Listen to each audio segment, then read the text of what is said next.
Dzień dobry Państwu. Nazywam się Michał Byliniak i mam przyjemność przeprowadzić szkolenie z zakresu zamówień publicznych w projektach współfinansowanych z FS-u. Przepraszam za drobne opóźnienie. Może się okazać, że Państwo będziecie mieli dzisiaj trochę słabszą łączność, ponieważ przypominam, że na dużą skalę zaczyna nam się nauka zdalna w szkołach.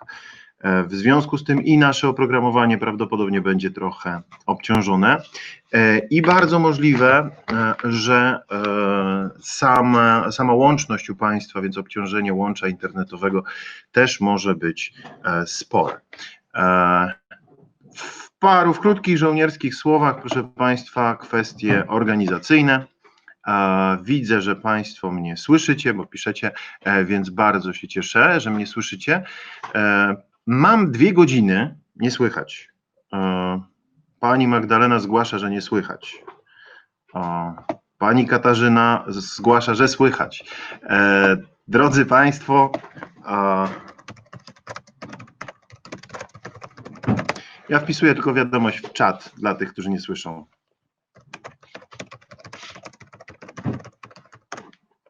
Ok, jest łączność, bardzo się cieszę. Drodzy Państwo, mam 2 godziny, żeby opowiedzieć Państwu o najważniejszych elementach zamówień publicznych, więc wszystkich procedur, więc kwestii związanych z udzielaniem tych zamówień, publikowaniem tych zamówień i z potencjalnymi błędami i karami, na które Państwo się możecie narazić. Oczywiście o karach będziemy mówić tylko w teorii, ponieważ Państwo tych kar, korekt finansowych nie otrzymacie, zakładam, i mam taką nadzieję. W związku z tym możemy zaczynać. Najważniejsze kwestie dotyczące zamówień publicznych na start. Zależnie od tego, jaką formę prawną Państwo macie, takie procedury Was dotyczą. Czyli musicie zwrócić ogromną uwagę na to, jakie procedury są przypisane do Waszej formy prawnej. Procedury zasadniczo będziemy mieli 3 i spośród tych 3 procedur wszystkie są równie istotne. Nieważne, że jedna z nich przypisana jest do małych zamówień, jedna jest przypisana tylko do sektora publicznego. Najważniejsze jest to, żeby tych procedur ściśle przestrzegać. Zamówienia publiczne w projektach to przede wszystkim dostosowanie się do wymagań, do zapisów, do dokumentacji i szczerze mówiąc, no nie popuszczanie wodzy fantazji. W związku z tym tutaj musimy być bardzo precyzyjni i pokrótce o procedurach, o tym, co Państwo macie do stosowania i dlaczego macie do stosowania. Wytyczne kwalifikowalności wydatków z 2019 roku, czyli 4. wytyczne, które nam aktualnie obowiązują, zobowiązują Państwa jako zamawiających w projektach do stosowania zasad udzielania zamówień. Te zasady udzielania zamówień podzielone są na 3 procedury, więc jest stosunkowo prosto. Natomiast zanim zacznę o procedurach, muszę zdementować kilka plotek. Ponieważ w kontekście aktualnej sytuacji epidemicznej mamy ten problem, że pojawiają się ograniczenia w realizacji projektów. Projekty są wstrzymywane, projekty są zawieszane. Ostatni raz dzisiaj rano rozmawiałem z realizatorami projektów na temat potencjalnego zawieszenia realizacji, dokładnie rekrutacji. W związku z tym pojawiają się różne plotki, które mówią o tym, że na przykład nie obowiązują zasady udzielania zamówień, że udzielanie zamówień w projektach jest zawieszone, że wszystkich zamówień można udzielać z wolnej ręki, bo panuje nam pandemia. Nie jest to absolutnie prawda. Udzielanie zamówień jest zawieszone w bardzo niewielkim stopniu i w prawie zamówień publicznych w tej chwili to zwolnienie czasowo przestało nawet obowiązywać, natomiast w zasadzie konkurencyjności i w rozeznaniu rynku póki co obowiązują nam zasady pandemii, przy czym tylko dla zamówień związanych ze wsparciem podmiotów w trakcie pandemii. Czyli tylko na zamówienia dotyczące przeciwdziałania skutkom COVID-a. Absolutnie nie dotyczy to wszystkich zamówień w ramach projektów, tylko i wyłącznie tych specyficznych, specjalistycznych na walkę z pandemią. Więc to pierwsza rzecz, którą trzeba zdementować. Jeśli chodzi o nasze podstawy, wytyczne kwalifikowalności, oczywiście jako podstawa, rozdział 6.5, w tym rozdziale zapisane są wszystkie zasady udzielania zamówień. Poza tym ustawa Prawo zamówień publicznych dla zamawiających z sektora publicznego i podręcznik zamówienia udzielane w ramach projektów. Macie go Państwo na prezentacji na 3. pozycji od góry, a tutaj zamówienia udzielane w ramach projektów, ten podręcznik jest taką pomocą naukową, tak bym ją nazwał. Nie stanowi wytycznych, nie jest aktem prawnym, natomiast jest całkiem przyzwoitą pomocą dotyczącą niektórych wybranych aspektów zamówień.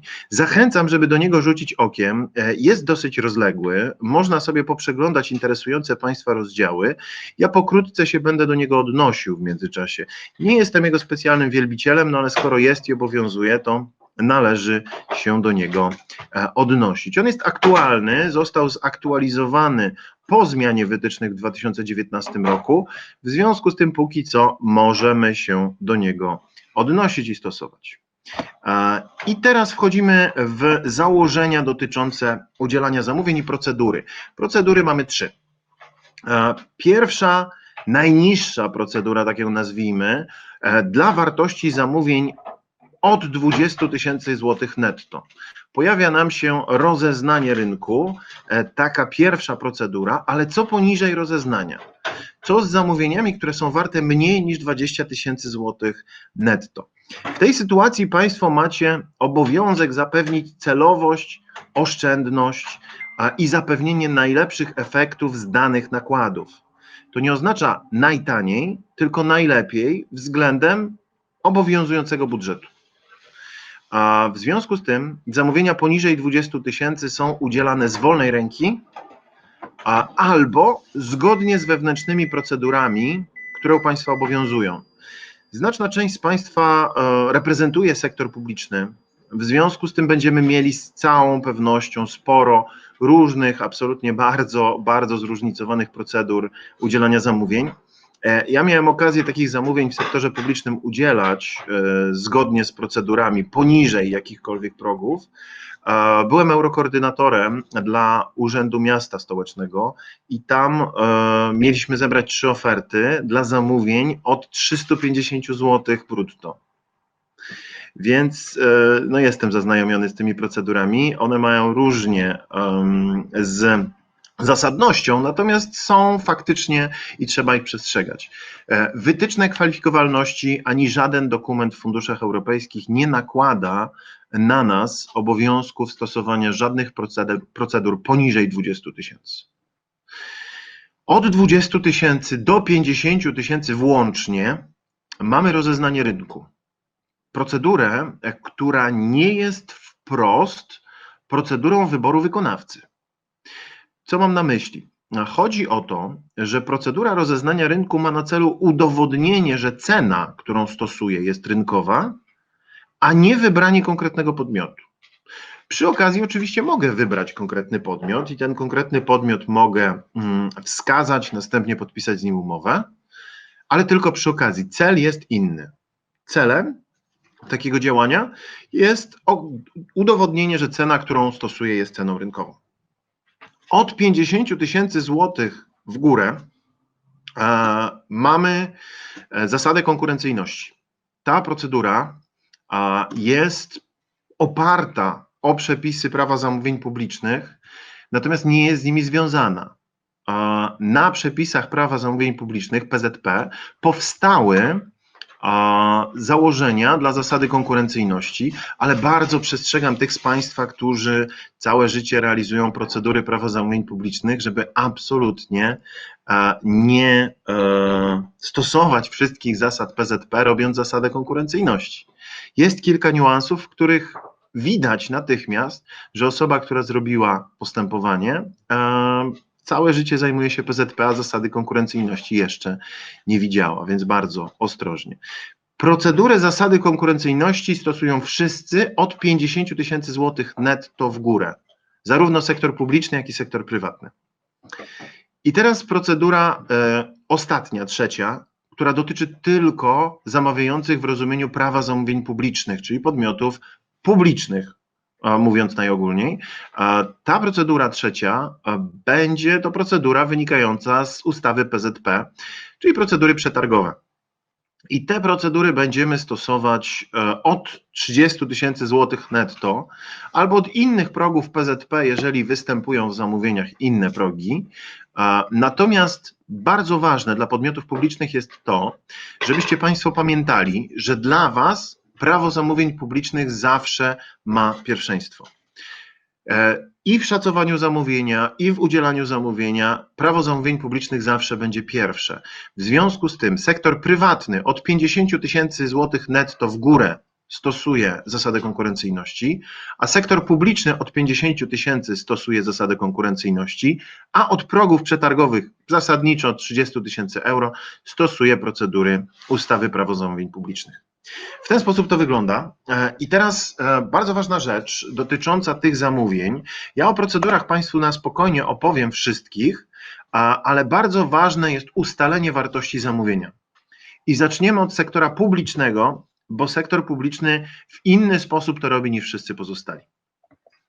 A szacując wartość zamówienia w prawie zamówień publicznych, muszę ustalić, jaka jest wartość działań, zamówień danego podmiotu, jednostki w danym roku budżetowym. Czyli w pierwszej kolejności szacuję zamówienie zgodnie z PZP w roku budżetowym, ale w projekcie i poza nim, w projekcie i w innych projektach również. Czyli cała działalność mojego podmiotu w danym obszarze tematycznym w roku budżetowym. A na tej podstawie określam, czy zamówienie przekracza progi opisane w przepisach ustawy Prawo zamówień publicznych. Jeśli przekracza te progi, to w takim razie będziemy musieli stosować przepisy ustawy Prawo zamówień publicznych. Natomiast jeśli nie przekracza, to podmiot publiczny szacuje ponownie. I teraz słuchają wszyscy, bo to szacowanie, o którym powiem, jest szacowaniem zarówno dla podmiotów publicznych, jak i prywatnych. Czyli publiczny zrobił swoje, a wyszacował zgodnie z PZP, okazało się, że jest poniżej progów przetargowych i teraz będzie szacował zgodnie z zasadą konkurencyjności. Prywatny od samego początku szacuje zgodnie z zasadą konkurencyjności. I co najważniejsze, w projekcie, gdzie szacujemy zgodnie z zasadą konkurencyjności, badamy wartość zamówienia w całym okresie realizacji projektu, zgodnie z zakładanym harmonogramem, czyli jeśli projekt jest 3-letni, to w okresie 3 lat, ale tylko w tym projekcie. Nie interesuje mnie działalność mojej jednostki czy podmiotu poza tym projektem, tylko i wyłącznie wewnątrz projektu to szacowanie się odbywa. Okres szacowania to właśnie okres realizacji projektu. I tutaj będziemy mieli bardzo często, nawet w sektorze publicznym, inny wynik, który spowoduje, że zamówienie nie jest zamówieniem w progi PZP, a jest zamówieniem zgodnie z zasadą konkurencyjności. Czyli szacowanie odnosi się w zasadzie konkurencyjności w rozeznaniu rynku. Takie szacowanie projektowe odnosi się do całego okresu realizacji projektu i wszystkie zamówienia, których wartość na ten moment znam, uwzględnia. Jeśli szacujemy zamówienie w projekcie partnerskim, to proszę pamiętać o tym, że każdy partner, jak i beneficjent szacuje odrębnie.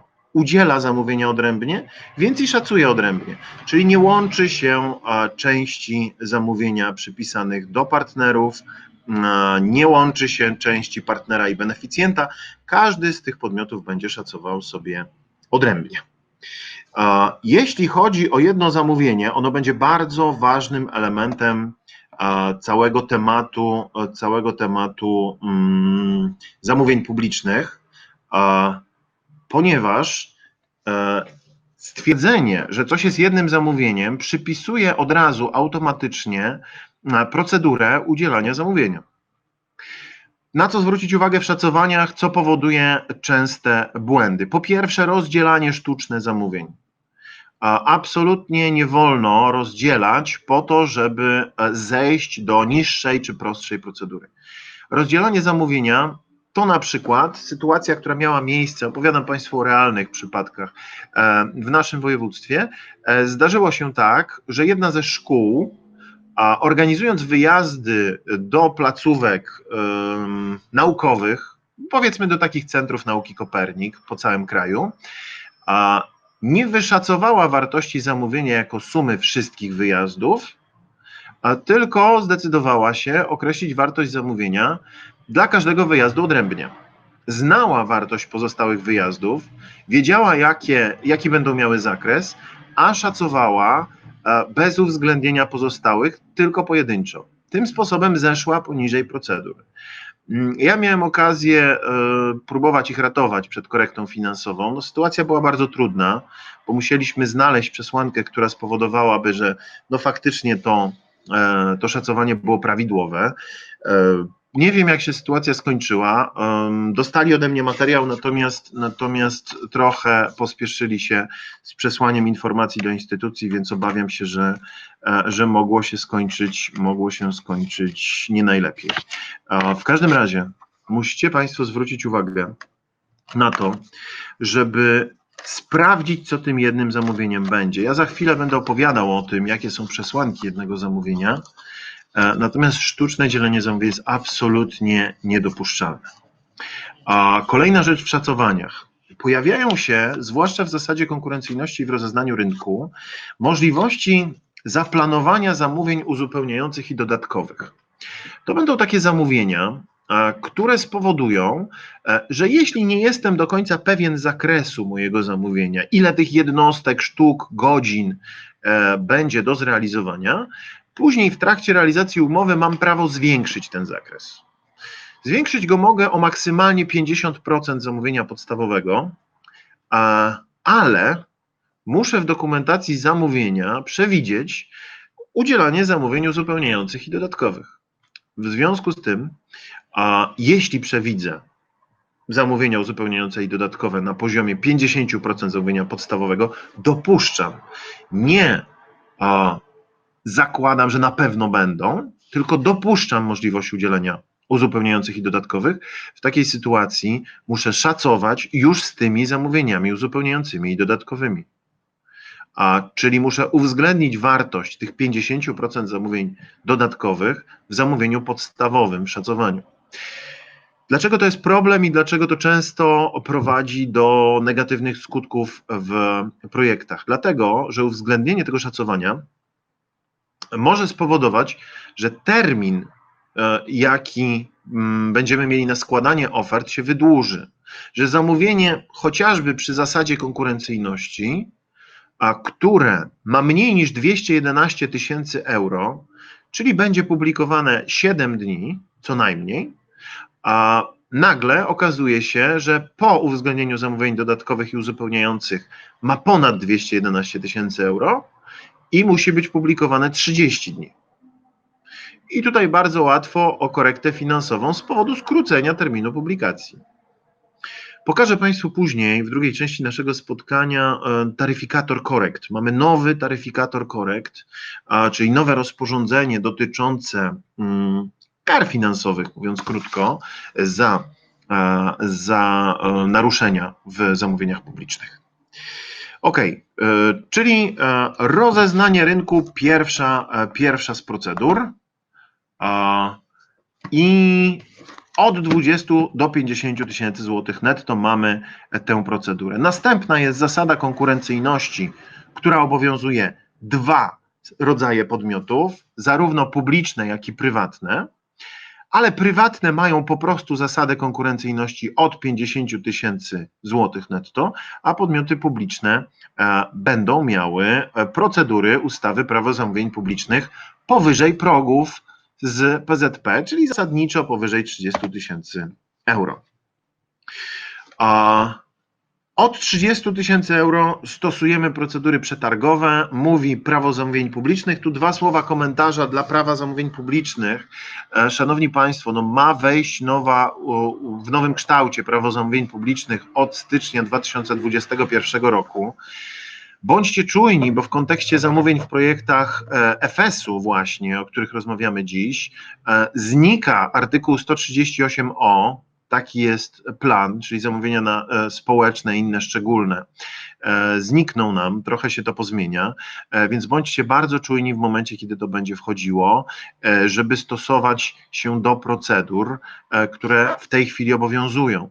Przy czym sam artykuł 138o, który mamy w tej chwili obowiązujący, też trochę trudności powoduje. W jednym z projektów spotkałem się z problemem pod tytułem: uwzględniliśmy w zamówieniach społecznych zamówienie na transport, a transportu w zamówieniach społecznych być nie może.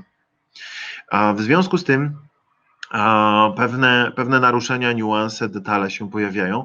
Musimy śledzić cały czas przepisy zmieniających się aktów prawnych i absolutnie niedopuszczalne jest takie stanowisko, z jakim spotkałem się w jednym z samorządów, gdzie burmistrz mówi mi, nie, to wójt był, wójt mówi mi, że no była nowelizacja ustawy Prawo zamówień publicznych, ale u nas to ona się do końca nie przyjęła. W związku z tym lepiej by było, żeby stosować aktualne akty prawne. No i ten styczeń 21 będzie takim sądnym dniem, kiedy przejdziemy w nowe prawo zamówień publicznych. Bardzo długi okres od przyjęcia do wejścia w życie, czyli tak zwane vacatio legis, i będziemy ruszać z tymi nowymi założeniami. I teraz, proszę Państwa, tak, ja się chyba przełączę na wytyczne kwalifikowalności wydatków, żeby pokazać Wam w wytycznych, gdzie znajdują się konkretne zapisy, gdzie znajdują się konkretne zagadnienia związane z zamówieniami, ponieważ tam znajdują się również zwolnienia z stosowania procedur. I tu bardzo uważnie musimy procedować w zakresie zwolnień, ponieważ część z nich bardzo zachęca, a absolutnie nie powinno się ich stosować. Część z nich dla odmiany jest dosyć mocno ukryta, więc należałoby być świadomym, które należy stosować, a które z nich na ten moment pozostają jeszcze niebezpieczne, czy nie powinno się nadużywać ich stosowania. W związku z tym ja się przełączę za chwilę na treść wytycznych i Państwo zobaczycie, gdzie, w którym miejscu, w jaki sposób jest to dokładnie opisane, żebyście sobie mogli ocenić również swoją sytuację, ponieważ za każdym razem beneficjent będzie zobowiązany do indywidualnej oceny swojej sytuacji i ewentualnego uzasadnienia niestosowania przepisów, których niestosowanie będzie dopuszczone. Za każdym razem sami musicie tę swoją sytuację ocenić, sprawdzić. W związku z tym pokazuję Państwu, jakie są te granice, gdzie pojawiają się jakieś ewentualne problemy. Powinniście zobaczyć w tej chwili wytyczne. Widzicie Państwo wytyczne kwalifikowalności wydatków, otwarty jest cały czas rozdział 6 wytycznych. Pojawiło się pytanie Pani Katarzyny, co z zamówieniami z zastosowaniem 138o w tym roku na 3-letni projekt. Pani Katarzyno, jak Pani zdąży wszcząć postępowanie i udzielić, to nie ma problemu. Jeśli Pani zdąży wszcząć tylko postępowanie, też nie ma problemu. Gorzej, jeżeli wszczęcie postępowania przypadnie w nowych przepisach. W takim układzie nie ma szans, będziemy stosowali już ustawę w nowym kształcie. Nie widać wytycznych? Na ekranie powinniście Państwo w tej chwili widzieć wytyczne. Pani Monika zgłasza, że nie widać. Pani Izabela zgłasza, że nie widać. Dobra, w porządku. Próbujemy jeszcze raz.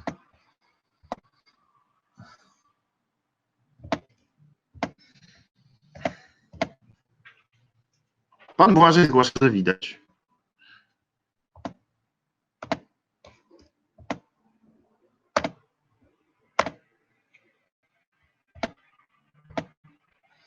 Udostępniłem Państwu w tej chwili treść wytycznych na ekranie, na tym, na którym widzieliście prezentację. Powinniście być w stanie widzieć treść wytycznych. Świetnie, dobra, w porządku. Tak jak mówię, dziś jest... O, Pani Anna widzi, Pani Katarzyna nie widzi. Proszę zwinąć, rozwinąć okno przeglądarki, ponieważ, tak jak mówiłem, no dzisiaj jest sądny dzień dla wszystkich platform do szkoleń online, bo uczniowie przeszli w największym stopniu na zdalną. Dobra, większość widzi, zgłaszają Państwo, że widzą. Cóż w tych zamówieniach w ramach projektów najważniejszego jest rozdział 6.5 wytycznych kwalifikowalności. Na początku oczywiście mamy informację, że zamówienia udzielane w ramach projektów należy stosować w określonych przypadkach, o których już powiedziałem, że mamy procedury, do których się musimy dostosować. Natomiast ja chcę Państwu pokazać bardzo istotny element, punkt 6 i 7. Procedur określonych w sekcjach nie stosuje się do i można nie stosować do. To są dwa punkty, z których 6 jest, wskazuje, że nie stosuje się, czyli nie będą również podlegały kontroli, a 7 wskazuje, że można nie stosować i ewentualnej kontroli będzie podlegało to, czy zasadnym było niestosowanie. W szóstce macie Państwo zwolnienia z tych najczęściej występujących. Mamy zamówienia określone w 4 artykule Prawa Zamówień Publicznych z wyjątkiem 4.8, a 4.8 to 30 000 euro, przy czym udzielenie zamówienia dotyczące nabycia własności czy innych praw do budynków nieruchomości przez podmiot niebędący zamawiającym w rozumieniu PZP, czyli prywatnym, z pominięciem zasady konkurencyjności tylko wtedy, kiedy nie ma powiązań osobowych lub kapitałowych. Ale to jest taki banalny przypadek, który nie jest zbyt stosowny. Ważniejsze jest to, co znajduje się pod literą C. Wydatki rozliczane uproszczonymi metodami. I tu oficjalnie mogę Państwu powiedzieć, że nie stosuje się w projektach ryczałtowych zasad udzielania zamówień w postaci zasady konkurencyjności. Okej, głos ucieka. No właśnie, to jest kwestia obciążeń oprogramowania. Nie stosuje się zasady konkurencyjności i nie stosuje się rozeznania rynku w ramach zamówień w projektach uproszczonych. W tych projektach nie będziemy stosować tych procedur.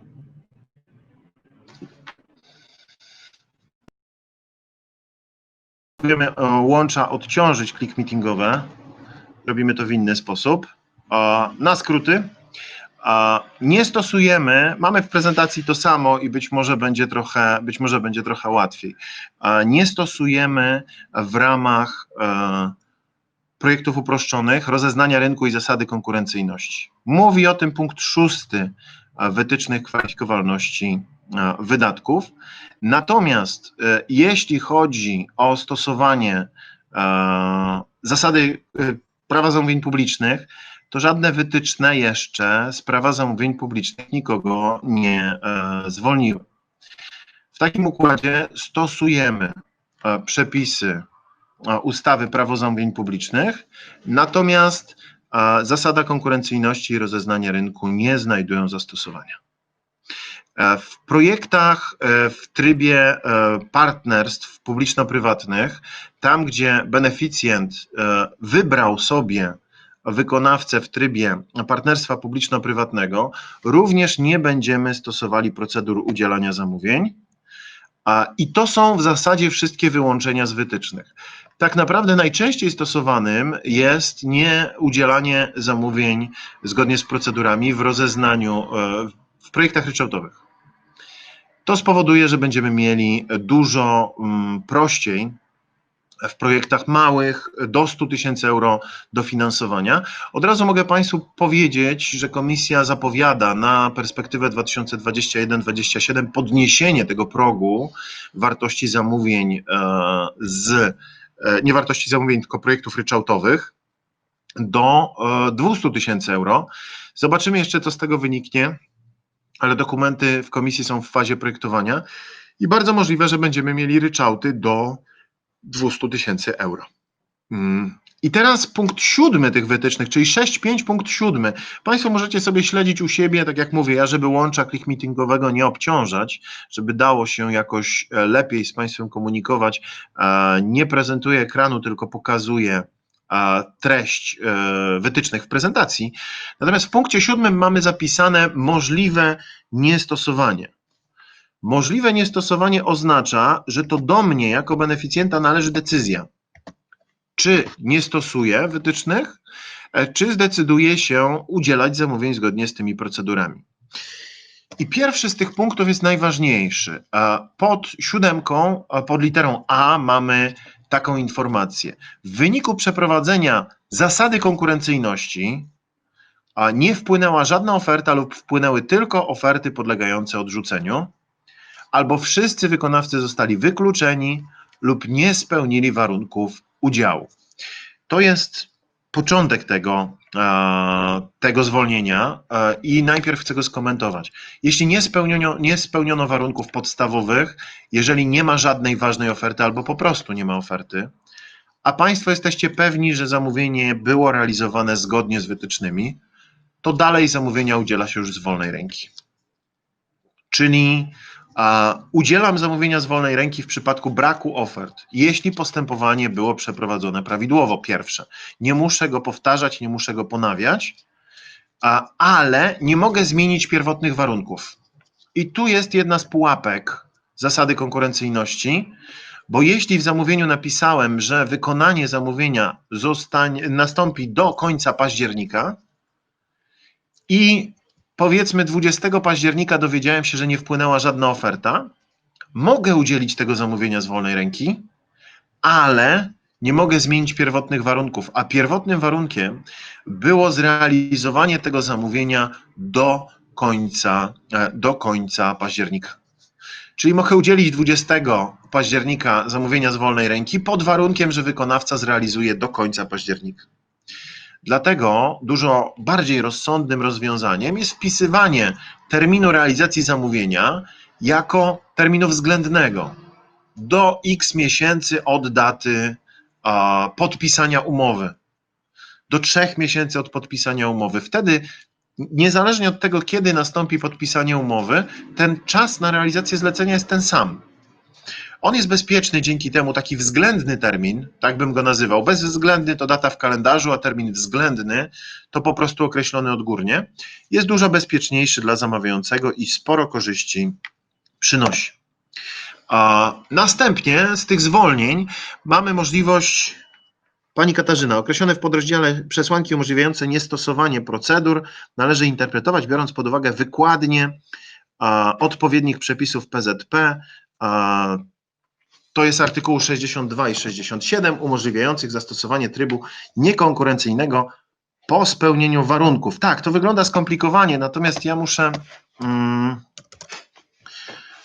muszę otworzyć sobie treść w tle, żeby Państwu móc zacytować zapisy ustawy, ale chodzi o to, że ustawa Prawo zamówień publicznych określiła dokładnie, Pani Katarzyna zacytowała przypis dotyczący właśnie tego udzielania zamówienia z wolnej ręki w sytuacji, kiedy nie wpłyną mi żadne oferty. I tak, artykuł 62 Prawa zamówień publicznych to negocjacje bez ogłoszenia. Więc w trybie odpowiadającym negocjacjom bez ogłoszenia, czyli ustalenia warunków z podmiotem, który chce realizować zamówienie, mogę to zrealizować.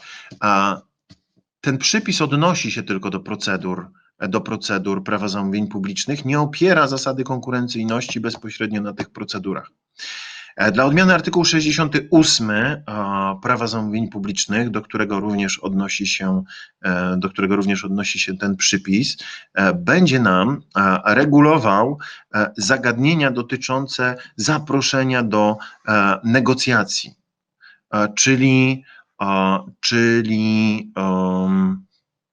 zaproszenia podmiotu do prowadzenia dialogu, podmiotu spełniającego wszystkie wymagania dotyczące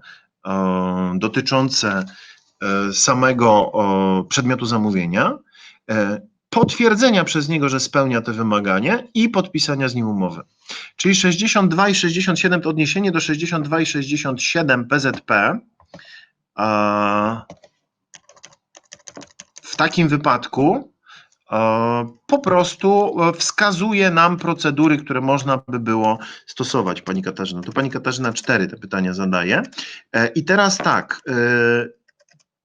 jeśli termin realizacji jest od 10 do końca trwania projektu, od października do końca trwania projektu, czy umowę muszę podpisać jeszcze w październiku? Nie, Pani Katarzyno, jeśli okaże się, że opóźniło się wyłanianie wykonawcy, nie musi Pani podpisywać umowy w październiku, ten termin podpisania umowy jest szacunkowy. Pani Katarzyna 4, gdy oferty są, ale są wadliwe, proszę się nie odnosić do prawa zamówień publicznych. Źle Pani słyszała, że nie można z wolnej ręki. W zasadzie konkurencyjności, jeśli oferty są wadliwe, czyli podlegają odrzuceniu, można udzielić zamówienia z wolnej ręki. Tu sprawa jest, Pani Katarzyno, tu sprawa jest zdecydowanie jednoznaczna. PZP nie może służyć do interpretacji zasady konkurencyjności. PZP w określonej fazie swojego rozwoju, i ja bym powiedział, że to był rok 2015-16 i później przy zmianach, zostało zmodyfikowane, a wytyczne kwalifikowalności nadal opierały się na starych zapisach PZP. Jest przypis, ja rozumiem, że jest przypis, ale przypis, który mi Pani zacytowała, dotyczy przesłanek umożliwiających niestosowania, biorąc pod uwagę wykładnię przepisów umożliwiających zastosowanie trybu niekonkurencyjnego. Wprost określono, że w przypadku ofert podlegających odrzuceniu można zastosować tryb bez ponawiania zasady konkurencyjności. Czyli jednoznacznie jest zapisane. A przypis w odniesieniu do 62 i 68 mówi o tym, że wówczas stosuje się negocjacje bez ogłoszenia albo po prostu tryb negocjacji, który jest opisany w PZP, ale nie trzeba spełnić wszystkich wymagań, tylko wykładnie. Co oznaczać będzie, że trzeba udowodnić, że podmiot spełnia wszystkie wymagania, które były w postępowaniu, zawrzeć z nim umowę, ale nie mówimy tutaj o ofertach wadliwych. Oferty wadliwe, zgodnie z nagłówkiem i punktem A w tym miejscu, jeśli podlegają odrzuceniu, to w tym wypadku nie ma dyskusji, udziela się zamówienia z wolnej ręki. Robiłem to wielokrotnie, nigdy nie było z tym problemu, żaden kontroler tego nie podważył. To tak w praktyce, w bardzo wielu województwach. W co najmniej 7. Okej. U nas też to przechodzi jak najbardziej i w FS-ie, i w FRR-ze. Nikt nie prosi o żadne podstawy PZP, tylko wprost realizuje zapisy tego punktu. Czy jeżeli wszystkie oferty były wadliwe i podlegały odrzuceniu, to w takiej sytuacji nie ma problemu. Pani Monika wzywa przerwę. Zrobimy 5-minutową przerwę za jakieś 10 minut, czyli będziemy mieli przed godziną 11. Czy tu się można pomylić? Pani Katarzyna pyta. Tak, oczywiście. Oczywiście, Pani Katarzyno, bo zapisy tych wytycznych nie są jednoznaczne. Bo one są mocno zmieniane wskutek tego, że to jest 4. wersja wytycznych i nastąpiło sporo zmian. Ewentualna korekta to 100% za niezastosowanie trybu zamówienia. No, jest to poważne zagrożenie. A nie ma sprawy. Ja z przyjemnością odpowiadam na pytania. Proszę Państwa, rozległe pytania sugerowałbym, żebyście zadali po godzinie 12, jak już będziemy mieli czas na dyskusję. Ja będę siedział do skutku, odpowiadał na Państwa pytania. Stąpanie po cienkim lodzie, tak, zgadzam się. W zamówieniach to bardzo często w zasadzie konkurencyjności jest stąpanie po cienkim lodzie, bo wielu rzeczy nie mamy uregulowanych. Idziemy dalej.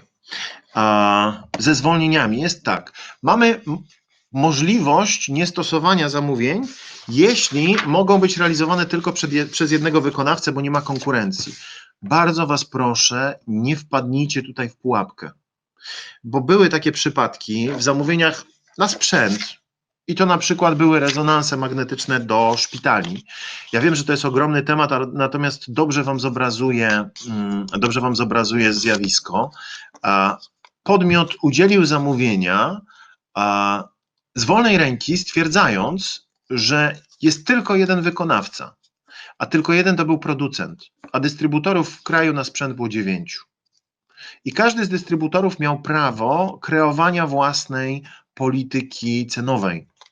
I to powodowało, że była konkurencja i nie można było zastosować żadnych tego typu zwolnień. Więc bardzo ostrożnie z tymi wszystkimi pozostałymi przesłankami, czyli na przykład przedmiot objęty ochroną praw wyłącznych, w tym praw własności intelektualnej. Jeśli to jeden autorski program prowadzenia przedszkola, dajmy na to ok. Chroniony przez przepisy prawa, chroniona własność intelektualna, patenty czy inne prawa ochrony własności intelektualnej. Wtedy w porządku, ale bardzo rzadko się to w rzeczywistości stosuje. Później pod literą C w 7. punkcie mamy możliwość wykonania przez jednego wykonawcę, bo działalność twórcza lub artystyczna. Też bardzo rzadko się to zdarza, bo musielibyście mieć nazwę wykonawcy wpisaną do wniosku o dofinansowanie i wtedy, kiedy macie we wniosku napisane, że koncert da Kaja, no to nie może koncertu dać Piasek. Dalej, pilna potrzeba udzielenia zamówienia. D i E łącznie, te dwie przesłanki. Pilna potrzeba udzielenia zamówienia, która nie wynika z przyczyn leżących po stronie zamawiającego i nie można zachować terminów publikacji, albo wyjątkowa sytuacja z przyczyn leżących po stronie, nie wynikająca z przyczyn leżących po stronie zamawiającego i trzeba zamówienie wykonać natychmiast. Na tym bazują zamówienia na przeciwdziałanie skutkom pandemii. Na tym właśnie zapisie będą bazowały.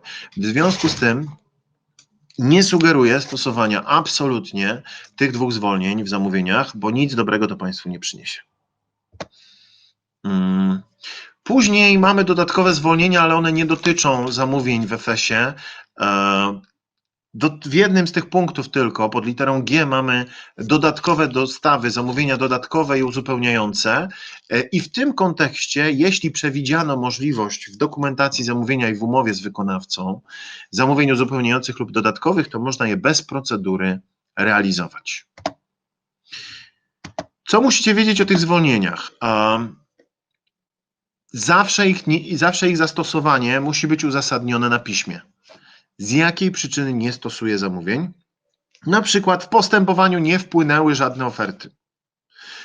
I to jest wystarczająca przesłanka do tego, żeby zasady konkurencyjności nie ponawiać. Na co musicie być Państwo bardzo wrażliwi? Na zagadnienia związane z takimi nieoczywistymi zwolnieniami. Właśnie jeden wykonawca, właśnie pilna potrzeba udzielenia zamówienia. Tego się zwykle nie stosuje. Ja się spotkałem z takimi przypadkami kilkanaście razy w projekcie, a prawidłowo to one zostały, te zwolnienia zastosowane może 2 razy. W pozostałych przypadkach to było nadużycie ze strony zamawiającego, więc bardzo ostrożnie proszę.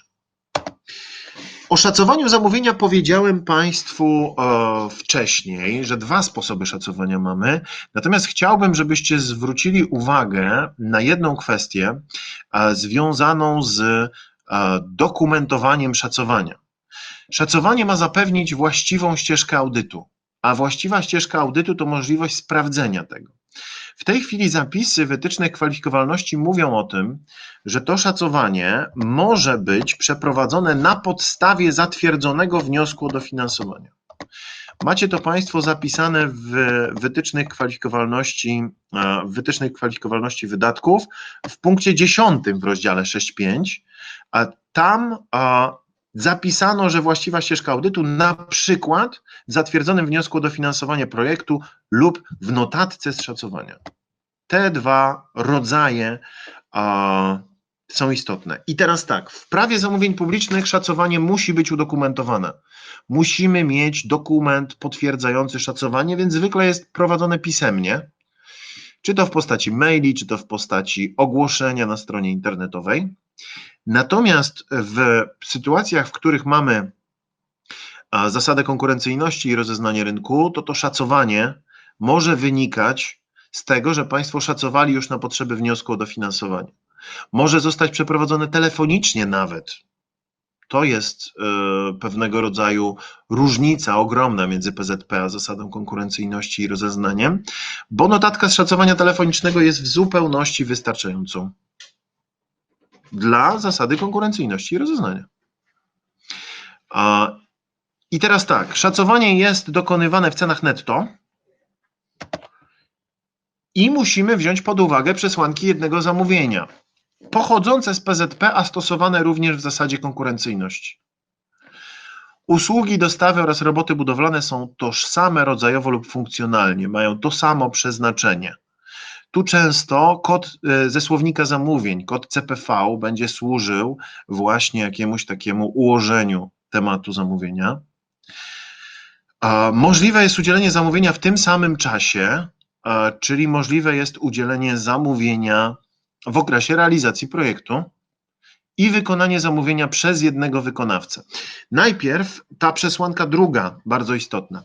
Jeśli realizujecie projekt FS-u, gdzie mamy indywidualne plany działania i dwie grupy po 20 osób, pierwsza w pierwszym półroczu, druga w drugim półroczu, z indywidualnych planów działania wynika, jaka tematyka wsparcia będzie potrzebna dla uczestników w pierwszym czy w drugim półroczu, to jak zrekrutujecie pierwszą grupę, powiedzmy w styczniu, to znacie zakres zamówienia tylko dla pierwszej grupy i nie możecie wyszacować drugiej grupy. Bo był taki czas, gdzie na bazie konkurencyjności pojawiały się takie potworne zamówienia, które mówiły, będziemy realizować szkolenia dla grupy 40 osób, ale nie znamy ich tematyki, dajcie nam cenę. Absolutnie nie robi się takich rzeczy. Czyli możliwość udzielenia w tym samym czasie. Jeśli jeszcze nie znam tematyki, jeżeli jeszcze nie znam zakresu zamówienia dla drugiego roku realizacji projektu, czy dla kolejnej grupy, to nie biorę tego pod uwagę w szacowaniu. I później możliwość wykonania przez jednego wykonawcę. Tu trochę miesza nam podręcznik zamówienia udzielane w ramach projektów i zamówienia udzielane w ramach projektów mówią, pamiętaj, że twój wykonawca może mieć podwykonawców. I tu trzeba znaleźć złoty środek. To niestety jest koszmarnie trudna rzecz w zasadzie konkurencyjności i rozeznaniu, bo możliwość wykonania przez jednego wykonawcę jest komentowana bardzo często jako taka możliwość w ramach podstawowej działalności. Bo nie ma najmniejszego problemu, jeżeli Państwo sobie zażyczycie, żeby jutro w Waszym projekcie, oprócz tego, że będą realizowane jakieś zajęcia, przed miejscem, w którym jest realizowany projekt, stanął balon dmuchany helem gigantyczny, czy żeby wylądował samolot gdzieś w okolicy, nie ma problemu, to jest tylko kwestia budżetu dla wykonawcy. Natomiast jeśli on nie świadczy takich usług w ramach podstawowej działalności, możemy mówić, że ten samolot czy ten balon to nie jest jedno zamówienie z tymi szkoleniami, które się u Was odbywają. Bardzo ważna rzecz ułożenie tego. Pani Bożena wpisała pytanie, czy moglibyśmy powtórzyć, w jakiej sytuacji mamy traktować projekt odrębnie od pozostałych wydatków jednostki. Pani Bożeno, w sytuacji, kiedy przeprowadziła Pani szacowanie zgodnie z prawem zamówień publicznych, i okazało się, że jest Pani poniżej progu przetargowego i teraz szacuje Pani zgodnie z zasadą konkurencyjności, bo musi, żeby sprawdzić, czy zamówienie nie przekracza 50 000 netto. W tej sytuacji odrębnie szacuje Pani ten projekt. Oddziela Pani pozostałą działalność. I okej, to mamy ten temat. Zamówienia w częściach, tu warto Państwu podpowiedzieć, w zamówieniach w częściach wartość szacunkowa to suma części. Zachęcam bardzo do dzielenia zamówień na części i bardzo zachęca do tego również taryfikator korekt, czyli dokument, który wskazuje wartości nakładanych na beneficjentów korekt finansowych za nieprawidłowości. Zamówienie w częściach jest bardzo ważne, bo jeśli na przykład mam 5 tematów szkoleń, które będą prowadzone w moim projekcie, mógłbym tego udzielić w całości i pewnie znajdzie się wykonawca, który znajdzie sobie kilku podwykonawców, ale w sytuacji, kiedy będziemy mieli zamówienie takie, jak ja miałem w jednym z projektów na rzecz przedszkoli i szkół. Realizowałem projekt, który służył wspomaganiu przedszkoli i szkół w Warszawie, 150 placówek i około 7 tysięcy nauczycieli. Mieliśmy 23 tematy szkoleń. Każdy temat był odrębną częścią zamówienia. Dlaczego? Bo mógłby go realizować inny wykonawca. Gdybym szukał wykonawcy, który zrealizuje równocześnie 23 części, to bardzo ograniczyłbym konkurencję.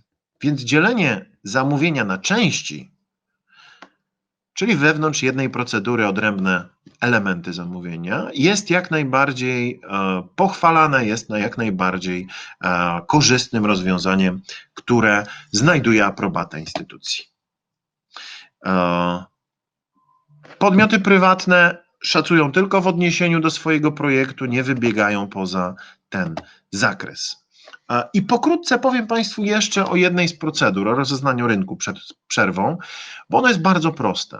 W procedurze rozeznania rynku, kiedy mamy zamówienia od 20 do 50 tysięcy wartości szacunkowej, mam na celu potwierdzić, że roboty, czy usługi, czy dostawy będą wykonane po cenie, która będzie rynkowa.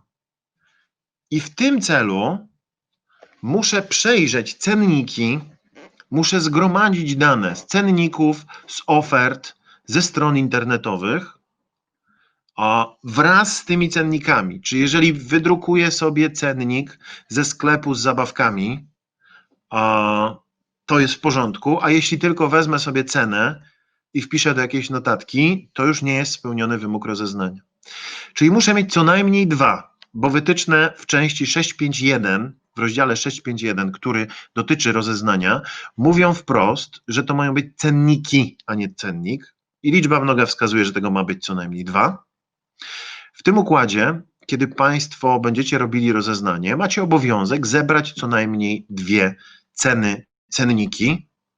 To mogą być wydruki ze stron internetowych, możecie opublikować zapytanie na swojej stronie czy na Biuletynie Informacji Publicznej.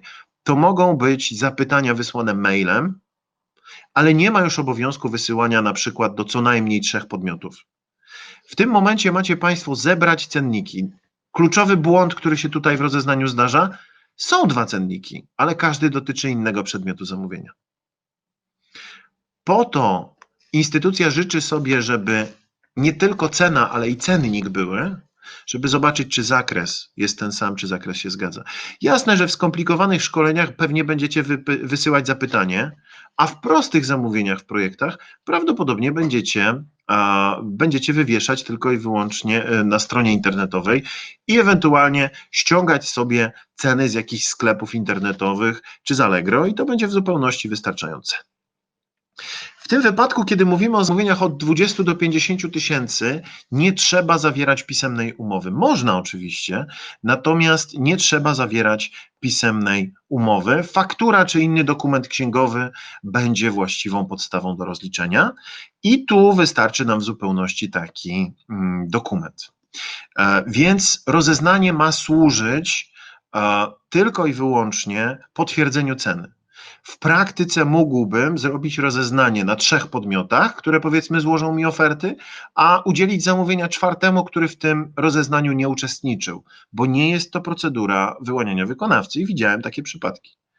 Tak samo można udzielić zamówienia podmiotom powiązanym w ramach rozeznania. W podmiocie publicznym bym tego nie radził, bo to może być niebezpieczne, no bo mamy całą masę dodatkowych wymagań związanych z finansami publicznymi, ale w biznesie czy w organizacji pozarządowej śmiało możecie udzielić podmiotowi powiązanemu osobowo lub kapitałowo do progu zasady konkurencyjności, bo zakaz powiązań pojawia się dopiero w zasadzie konkurencyjności, czyli od 50 000 netto w górę. Pani Dorota pyta, co jeśli zbierzemy informacje tylko od jednego wykonawcy albo wcale, a było wysłane do wielu? Pani Doroto, nie spełnicie tym sposobem nijak wymagania dotyczącego rozeznania. Macie mieć oferty. Nieważne skąd macie je mieć. Pan Paweł pyta, jak ogarnąć VAT do ceny. Różnie ludzie obliczają. Kazać im policzyć samym na formularzu ofertowym. Do szacowania, panie Pawle, nie uwzględnia pan VAT-u, ale do zamówienia określa pan. I w rozeznaniu rynku niech podadzą panu cenę brutto. Pewnie ma pan VAT kwalifikowalny. W związku z tym niech podadzą panu cenę brutto. I wtedy będzie pan miał co porównywać. W zasadzie konkurencyjności w formularzu wpisuje pan miejsce na cenę netto i cenę brutto, a później pisze pan, którą cenę pan ocenia. Jeśli ma pan VAT kwalifikowalny, to bezwzględnie ocenia pan brutto. Czyli w rozeznaniu nie wyłaniam wykonawcy, a wyłącznie potwierdzam cenę. Za cenę nie wyższą niż rynkowa. Średnia z ofert na pewno jest ceną rynkową. I proszę państwa, pora na przerwę. Jesteśmy, proszę państwa, z powrotem z tematyką naszego spotkania. Będziemy wracać. Ja muszę odpowiedzieć jeszcze na państwa pytania. Pani Dorota, w rozeznaniu rynku zbieram 3 oferty, potwierdzając cenę, a jak udzielam 4, to jeśli za cenę nie wyższą niż rynkowa, pani Doroto, wszystko jest w porządku. Poprzez zapytanie ofertowe, czy mogę z wolnej ręki po uśrednionej cenie? Może pani z wolnej ręki po uśrednionej cenie. Oczywiście przez zapytanie ofertowe też, ale jak pani będzie wygodniej w tym wypadku? Pani Anna, czy w projekcie ryczałtowym zamówienia poniżej 10 000, zgodnie z procedurą, która obowiązuje w jednostce do 10 000, można kupować z wolnej ręki? Wystarczy notatka, że dokonano na podstawie obowiązującej w urzędzie procedury. Pani Anno, w projektach ryczałtowych nie działa zasada konkurencyjności i rozeznania rynku. Niektóre podmioty publiczne na potrzeby realizacji ryczałtów zwalniają się nawet z takich progów, jaki pani ma 10-tysięczne. Zarządzeniem czy decyzją, uchwałą zwalniają się ze stosowania wewnętrznych reguł udzielania zamówień w projekcie ryczałtowym, ale jeśli ma pani procedurę poniżej 10 000 z wolnej ręki u siebie w jednostce, absolutnie wystarczy notatka, że na podstawie obowiązującej w urzędzie procedury i już. Nikt, pani Anno, nie będzie sprawdzał zamówień poniżej progu przetargowego w projekcie ryczałtowym. Pani Danuta, czy jeżeli zamówienie na usługi społeczne, dożywianie poniżej 750 000, czy możemy zrobić tak, że szacujemy wartość zamówienia na podstawie ostatnich 12 miesięcy i przy szacowaniu uwzględniamy większą liczbę uczniów niż wyszła nam z ostatnich 12 miesięcy? Następnie, czy jeżeli jest poniżej 750 000, to możemy udzielać z powodów o obiektywnym charakterze technicznym z wolnej ręki, gdyż w danej szkole jest stołówka, której właściciel ma podpisaną umowę i nikt inny nie mógłby tych obiadów w danej szkole dostarczać, aby dzieci mogły jeść na miejscu. Następnie kolejne zestawienie zrobić na zasadzie podziału na części dla paru szkół i kolejne na zasadzie ogłoszenia. Czy w tym przypadku obowiązuje mnie regulamin wewnętrzny, czy wewnętrzne procedury, a nie PZP? Czy jeżeli w podziale na części może być tak, że zgłosi się jeden wykonawca, zostanie wybrany? Pani Danuto, kilka pytań tu było.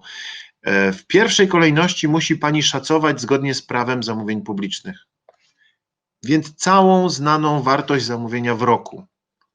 Jeśli z tego wychodzi pani, że jest pani poniżej progów prawa zamówień publicznych, i może Pani udzielić z wolnej ręki, to śmiało. Jeśli chodzi o obiektywne powody techniczne, to ja byłbym dosyć ostrożny, ponieważ może się zdarzyć, że te obiektywne powody techniczne nie będą wystarczająco uzasadnione. Jasne, że jest stołówka, ale być może zewnętrzna firma mogłaby dostarczyć catering. Chyba że mamy brak możliwości korzystania z tej stołówki przez inny podmiot, czyli wyłączność na stołówkę ma ta firma i umowa jest wieloletnia, to być może można by było tak zastosować. Czy w podziale na części może być jeden wykonawca? Tak. On może się zgłosić do wszystkich części. Jeśli wygra w każdej z części, każda jest oceniana odrębnie, to będziemy mieli jednego wykonawcę. I czy od stycznia dla miejskich ośrodków pomocy społecznej będzie obowiązywał 138o, czyli zamówienia społeczne i inne szczególne? Pani Danuto, znika ten artykuł w ogóle. Ile czasu na zawarcie umowy? Nie ma określonego z góry czasu na zawarcie umowy, jeśli w dokumentacji zamówienia nie było takiej informacji. Ja bym powiedział niezwłocznie. Czy konieczny jest regulamin na usługi społeczne poniżej 750 000? Wskazany. Idziemy dalej. Dalsze pytania tego typu zachęcam po godzinie 12, jak przejdziemy w fazę pytań. Wchodzimy w zasadę konkurencyjności i na tej podstawie powiem Państwu o procedurze zasady konkurencyjności i tym, co jest najważniejsze w tej procedurze i co najważniejsze jest w prawie zamówień publicznych. Jako że nie mogę Państwu przedstawić całych wielkich procedur, bo potrzebowałbym na to 2 dni, to muszę powiedzieć o tym, na co zwrócić szczególną uwagę w zamówieniu. Podmiot publiczny zamiast zasady konkurencyjności od 50 000 złotych netto może stosować tryby i zasady PZP. To oznacza, że ma prawo zrobić przetarg nieograniczony na przykład na zamówienie, które nie jest warte 30 000 euro, ale nie chce robić zasady konkurencyjności, więc zastępuje ją przetargiem. To się dosyć często zdarza. Nie ma minimalnej wartości zamówienia, od której procedurę przetargową można zrobić. I wchodzimy teraz w procedurę. Bardzo ważny element dotyczący zakazu powiązań. Nie wolno udzielać w zasadzie konkurencyjności i w prawie zamówień publicznych zamówień podmiotom powiązanym. I to znajduje odzwierciedlenie w naszych procedurach w dokumentacji potwierdzającej brak powiązań. W przypadku podmiotu prywatnego, biznes, organizacja pozarządowa, będziemy mówili o tym, że oświadczenie o niepowiązaniu składa wykonawca i składają przedstawiciele zamawiającego, którzy uczestniczą w ocenie ofert. Czyli zaświadczenia są z 2 stron. Jeśli ktoś podpisuje się pod protokołem z postępowania, to musi złożyć oświadczenie o braku powiązań osobowych lub kapitałowych. Jeśli jestem wykonawcą, to również muszę złożyć takie oświadczenie o braku powiązań. Natomiast w podmiocie publicznym w zasadzie konkurencyjności takie oświadczenie składa tylko ten, kto się podpisuje pod protokołem. Bo wykonawca, jeśli złoży takie oświadczenie, że nie jest powiązany z gminą, no to pytanie brzmi, z kim w tej gminie? Z burmistrzem, z ludźmi z zamówień, a może jest powiązany z kimś z geodezji i nie może złożyć takiego oświadczenia. To nie ma sensu, w związku z tym wymóg dotyczy oświadczeń dwustronnych w przypadku podmiotu prywatnego jako zamawiającego, a w przypadku podmiotu publicznego tylko jednostronnego oświadczenia tych, którzy podpisują protokół z zamówienia. Tu Państwo macie na slajdzie informację, że te osoby nie mogą być powiązane osobowo lub kapitałowo. Rozstrzygające. Definicja powiązań kapitałowych czy osobowych jest, tak jak wszystkie pozostałe elementy procedury, opisana w rozdziale 6.5.2 wytycznych kwalifikowalności i bardzo uważnie proszę to śledzić w wytycznych, jeżeli będziecie ogłaszać postępowanie, bo tam trzeba być naprawdę zgodnym słowo w słowo z tymi zapisami, które zostały umieszczone. Za błędy w ramach zamówienia grożą korekty finansowe. Te korekty finansowe odnoszą się do zasady konkurencyjności i do prawa zamówień publicznych. Nie dotyczą rozeznania rynku. W rozeznaniu rynku albo zrealizowałem obowiązki i jest w porządku, albo naruszyłem obowiązki, na przykład mam tylko jedną ofertę i nie jest spełnione. I już.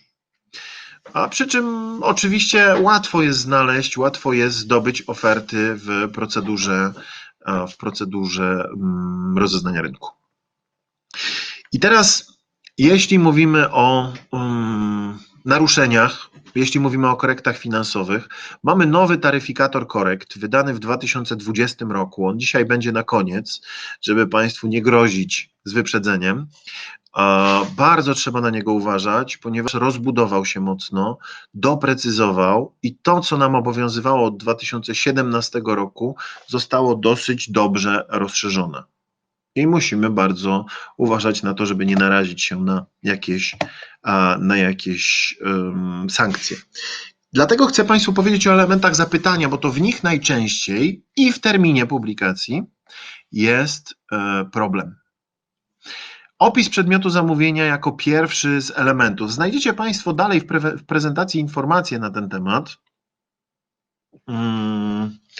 Jeśli chodzi... Tak, dostaniecie Państwo te slajdy na maila. Jeżeli chodzi o opis przedmiotu zamówienia, bardzo ważny element dotyczący samego opisu. Nie wolno używać nazw własnych.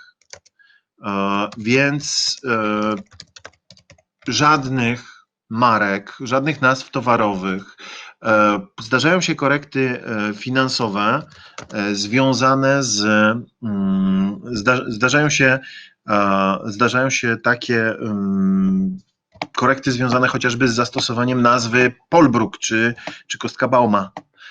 Takimi typowymi nazwami zwyczajowymi, które są stosowane przez zamawiających. Więc proszę zwracać uwagę, żadnych nazw własnych. Jeśli zdarzy się, że nie da się opisać przedmiotu zamówienia inaczej niż nazwą, w porządku, to jest jedyny przypadek, kiedy wolno to zastosować. W pozostałych przypadkach w opisie przedmiotu zamówienia określamy cechy, parametry przedmiotu, ilość, wymagania dotyczące jakości również, ale nie stosujemy żadnego nazewnictwa. Dalej, jeśli chodzi o opisy, on musi pozwalać jednoznacznie zidentyfikować, co jest przedmiotem zamówienia, czyli określić wszystkie wymagania dotyczące przedmiotu. Bardzo typowym rozwiązaniem jest publikowanie opisu przedmiotu zamówienia, jak w prawie zamówień publicznych, takiego OPZ-u, który jest elementem zapytania czy elementem postępowania, bardzo często załącznikiem do postępowania. Ja osobiście opis przedmiotu zamówienia umieszczam wewnątrz zapytania bardzo często. Później mamy warunki udziału w postępowaniu. W warunkach udziału proszę uważać na to, żeby odnosiły się do przedmiotu zamówienia. Czyli nie formułuję warunków, które nie są związane z przedmiotem zamówienia. Jeśli przedmiotem zamówienia są szkolenia, które będą realizowane na mojej bazie lokalowej, na moich salach, to nie mogę wymagać od wykonawcy, żeby dysponował salami na potrzeby realizacji szkoleń. Jeśli na szkoleniach nie będą wykorzystywane komputery, to nie mogę wymagać tych komputerów dostarczonych przez wykonawcę. Te warunki udziału mają się odnosić do przedmiotu zamówienia, mogą się odnosić do właściwości wykonawcy w zamówieniach społecznych, ale raczej dotyczyć będą jego doświadczenia, będą dotyczyć należycie zrealizowanych usług podobnych i bardzo zachęcam Państwa do wrzucania takich warunków udziału do postępowania, bo to da nam pewną jakość. To zapewni nam jakość realizacji usług. To spowoduje, bo możecie zamówić przecież prowadzenie szkoleń, a przez określony czas, powiedzmy 5 miesięcy szkoleń, a w określonej wielkości grupach, o danej tematyce, niech to będzie komunikacja, i nie postawić żadnych warunków udziału. i w takim układzie może Wam się zgłosić prowadzący absolwent, powiedzmy, Politechniki na kierunku architektura i przyjdzie Wam opowiadać o komunikacji.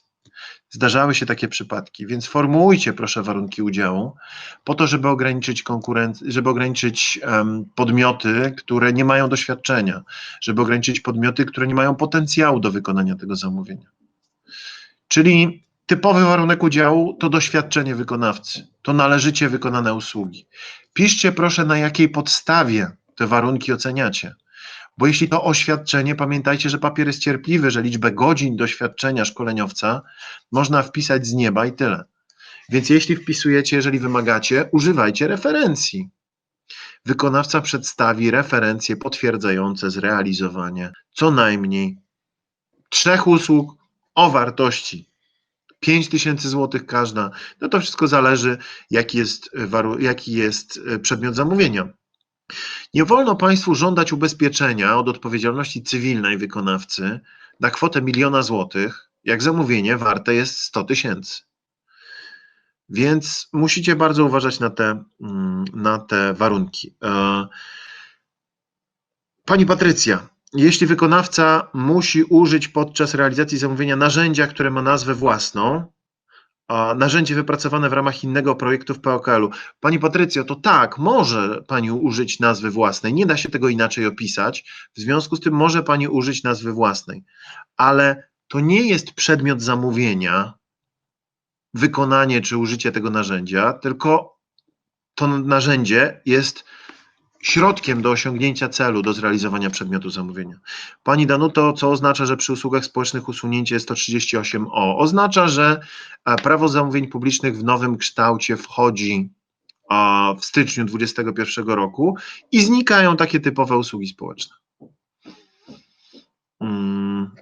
I pani Danuta jeszcze z pytaniem, czy szacując, jeśli ustaliliśmy, że było 5 obiadów, to w szacowaniu, biorąc pod uwagę większe zapotrzebowanie, możemy wpisać 10. Tak, pani Danuto. Nie musi pani szacować na danych historycznych, może pani szacować na danych bieżących. Dalej kryteria oceny ofert, czyli trójka na tym slajdzie. W kryteriach oceny cena może być jedynym kryterium, ale nie musi. Możecie Państwo formułować inne kryteria pozacenowe. Ja zachęcam bardzo do tego. Zwracam uwagę na to, że umowy zobowiązują Was do stosowania klauzul społecznych w zamówieniach na catering.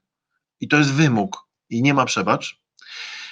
Jeśli chodzi o kryteria oceny poza tym, czasem to okres gwarancji, czasem to szybkość wykonania zamówienia. Zdarza się, że to liczba osób skierowanych do realizacji zamówienia. Zdarza się, że to kompetencje, doświadczenie, czasem dodatkowe materiały, czasem dodatkowa platforma e-learningowa jako punkty dodatkowe w ocenie.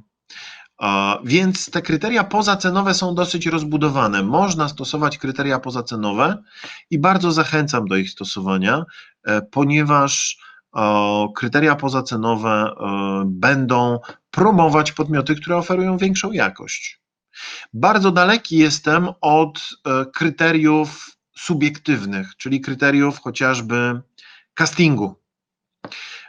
Nie cierpię tego kryterium, ale czasem się zdarza w tematach szkoleniowych, gdzie podmiot zamawiający szkolenia wymaga próbki szkolenia i później ocenia potencjalnych prowadzących punktowo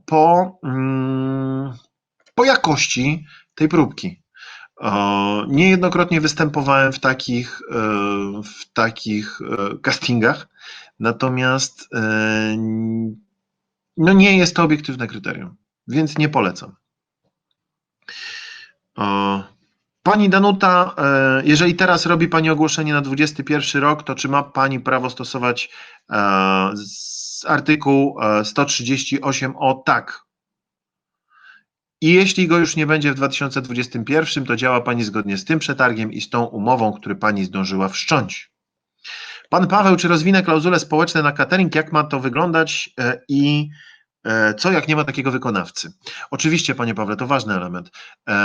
Klauzule społeczne to zobowiązanie wykonawcy do na przykład zatrudnienia do realizacji zamówienia osób bezrobotnych, osób niepełnosprawnych, czy innych osób znajdujących się w takiej trudnej sytuacji. Fajnych informacji można sporo wyczytać w podręczniku klauzule społeczne w zamówieniach publicznych i tu mówimy o PZP, ale klauzule społeczne możecie umieścić zarówno w warunkach, czyli zatrudniasz osobę niepełnosprawną lub bezrobotną do realizacji zamówienia albo odpadasz, a można załatwić to kryteriami oceny, czyli zatrudniasz taką osobę i dostajesz, dajmy na to 5 punktów. Bardzo odradzam stosowanie tego w warunkach i polecam stosowanie w kryteriach, bo wtedy, jeśli dany podmiot nie spełni klauzuli, to po prostu nie dostaje dodatkowych punktów. Gdyby było to w warunkach, to odpadałby z postępowania. Nie wolno absolutnie takich rzeczy robić, bo zaraz będziemy mieli zarzuty o dyskryminację wykonawców.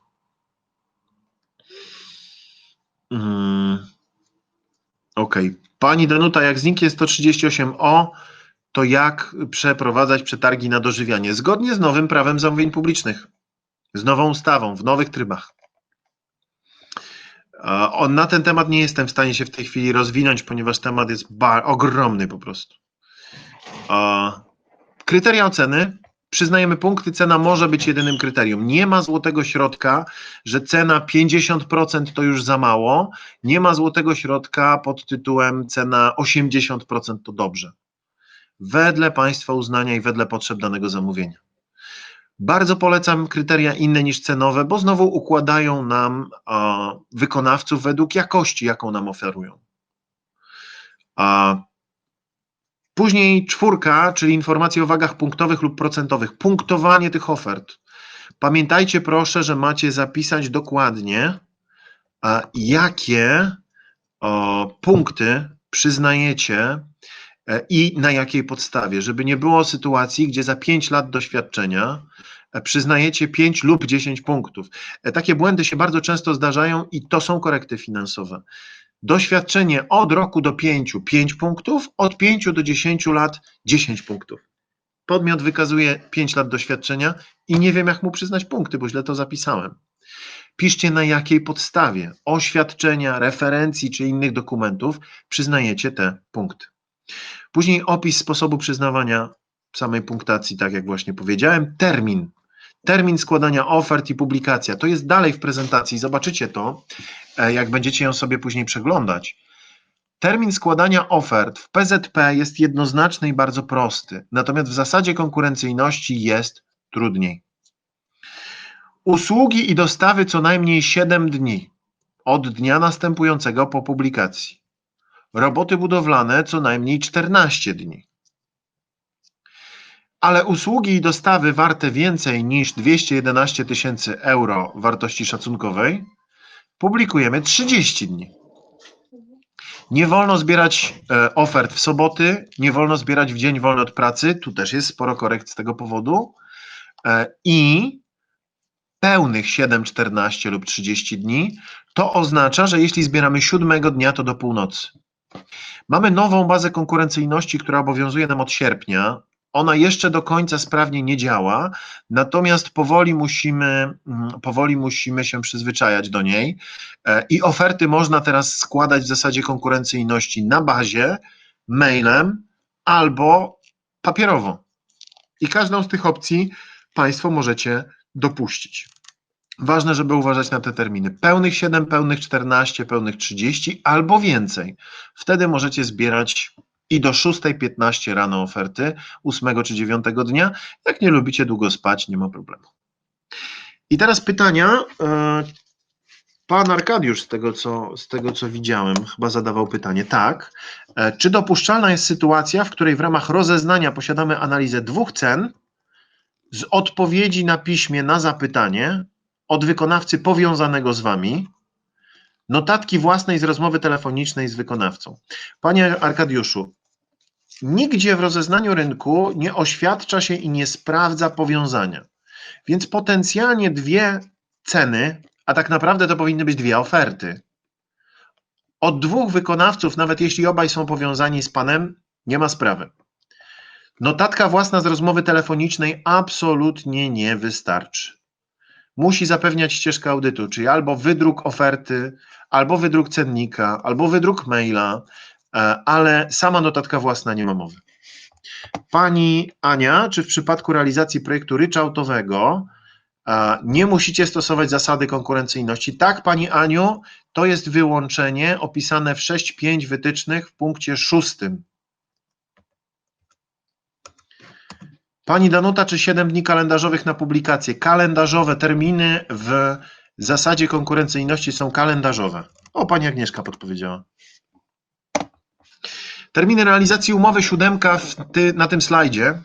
Termin realizacji umowy już Państwu powiedziałem, lepiej wpisać względny, czyli na przykład 3 miesiące od daty podpisania umowy, niż bezwzględny, czyli na przykład 21 grudnia. I 8, zakaz powiązań osobowych lub kapitałowych, o ile takie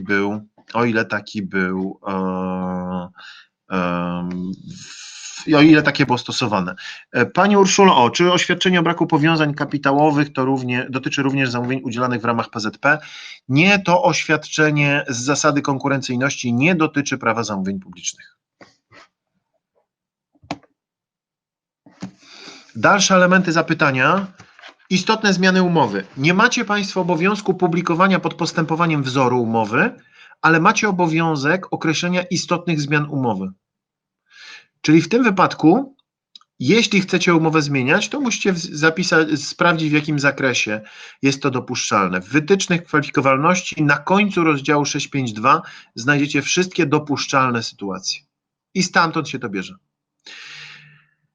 Informacja o składaniu ofert częściowych musi być w postępowaniu. Jak wyglądają części, jak są podzielone, jakie są kryteria dla każdej z części, bo każda z części będzie określana, oceniana odrębnie. Później opis przedstawiania ofert wariantowych. To się bardzo rzadko zdarza, widziałem to raz w życiu w postępowaniu w zasadzie konkurencyjności i było błędnie skonstruowane. Nie zachęcam do ofert wariantowych. Oferta wariantowa mówi, że jeśli przyjmiemy tę opcję, to za tyle, a jeśli przyjmiemy opcję drugą, to za tyle. Czyli nie jest to specjalnie bezpieczne rozwiązanie. Oferty częściowe bardzo zachęcam. Poza tym, jeśli dopuszczacie, musi się znaleźć informacja o zamówieniach uzupełniających i dodatkowych. Pani Danuto, wszystkie pytania są dobre. Jeżeli potrzebuje Pani uzyskać wiedzę, śmiało proszę pytać. Tylko na część pytań już od tego momentu będę część pytań zrzucał za godzinę 12, czyli za część wykładową. Jak szacujecie i wyjdzie poniżej 750 tysięcy, to robicie zgodnie z regulaminem, nie PZP. Jak wyjdzie poniżej 750 tysięcy, to szacujecie teraz zgodnie z zasadą konkurencyjności i lądujecie pewnie w zasadzie konkurencyjności. Pani Katarzyna, czy prawnik zatrudniony w jednostce na zlecenie może złożyć ofertę w projekcie realizowanym w tej jednostce? Jeśli to rozeznanie rynku, to może, jeśli to zasada konkurencyjności, to nie. I cały czas musi Pani mieć z tyłu głowy dbałość o finanse publiczne i ewentualne naruszenia dyscypliny finansów publicznych. Czyli środowisko poza już zamówieniami, a środowisko finansów publicznych. Jeśli tam nie będzie zakazu, to w rozeznaniu rynku może, w zasadzie konkurencyjności nie bardzo. Tu macie Państwo wszystkie wymagania dotyczące poszczególnych elementów. Umieściłem je w prezentacji, żebyście mogli sobie do nich wrócić. Ważna rzecz, której nie powiedziałem jeszcze, do opisu przedmiotu zamówienia stosuje się kody CPV ze słownika zamówień, które są używane w prawie zamówień publicznych. I tu w obu procedurach będziemy musieli stosować te kody, przy czym w zasadzie konkurencyjności nie podchodzi się do nich tak restrykcyjnie. Często podaje się główny kod, nie podaje się kodów szczegółowych, czasem podaje się kilka kodów do jednego zamówienia, które jest skomplikowane, ale okazuje się, że to nie wszystkie i korekt z tego tytułu raczej nie ma, jeśli kody są adekwatne. Pani Aneta pytała o rozeznanie rynków. W jakim przypadku notatka służbowa z rozeznania telefonicznego jest istotna? W szacowaniu notatka z rozeznania telefonicznego może być podstawą szacowania, ale tylko w zasadzie konkurencyjności i w rozeznaniu rynku. Czyli do szacowania może się przydać, ale nie w PZP.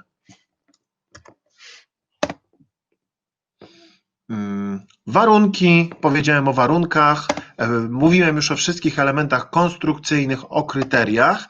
Bardzo proszę uważać na to, żeby kryteria były jednoznaczne, żeby nie pozostawiały miejsca do interpretacji, żeby sposób weryfikacji danego kryterium był precyzyjny, tak w prawie zamówień publicznych, jak i w zasadzie konkurencyjności. Podstawy przyznawania punktów, żeby były jednoznaczne, bo za to jest najwięcej korekt. I w zasadzie konkurencyjności przestrzegajcie terminów, bo tu korekt jest około 50% z wszystkich, które będziemy mieli na zamówieniach zgodnie z zasadą konkurencyjności. Około połowa to korekty za skracanie terminów. Niedopuszczalne przecież. Podział zamówienia na części i ewentualne ograniczenia w tym zakresie. Zamówienie na części nie dzieli się po to, żeby robić odrębne postępowania, tylko po to, żeby oferty mogło złożyć wiele podmiotów. Żeby możliwie dopuścić podmioty małe, mikro i średnie, zgodnie z zaleceniami Komisji Europejskiej, takie podmioty do realizacji zleceń należy dopuszczać.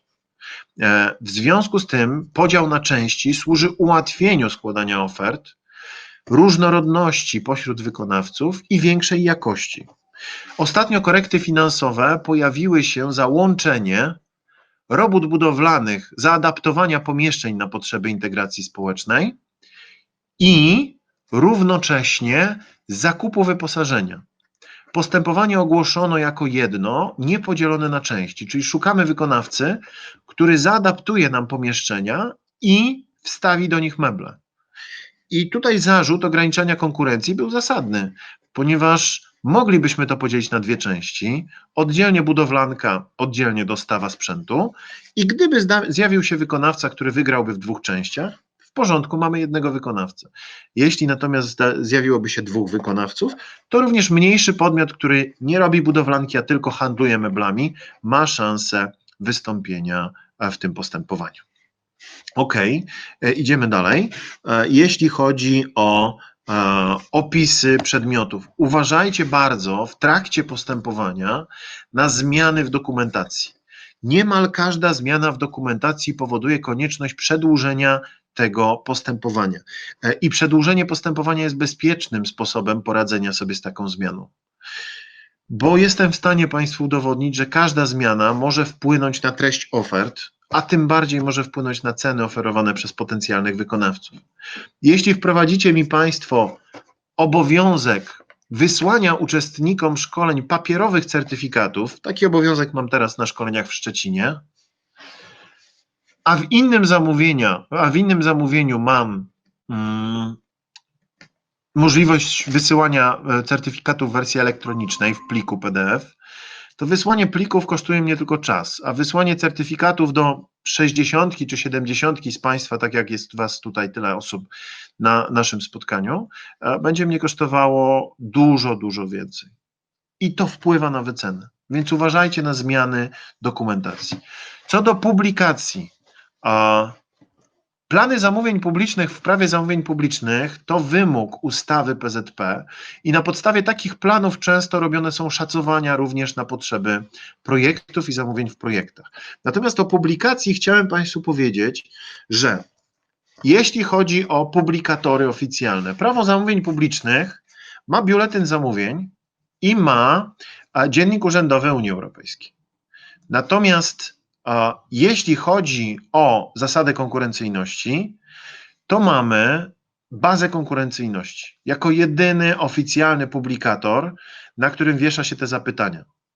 Baza jest nowa. Kto znał starą bazę i korzystał z niej, proszę się oswoić z nową. Publikowanie trwa dłużej, a postępowania są rozstrzygane na bazie, już nie protokołem na zewnątrz.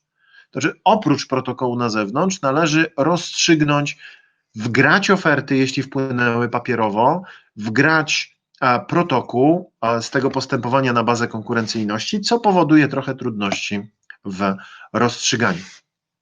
Procedura w prawie zamówień publicznych jest stosunkowo podobna do zasady konkurencyjności.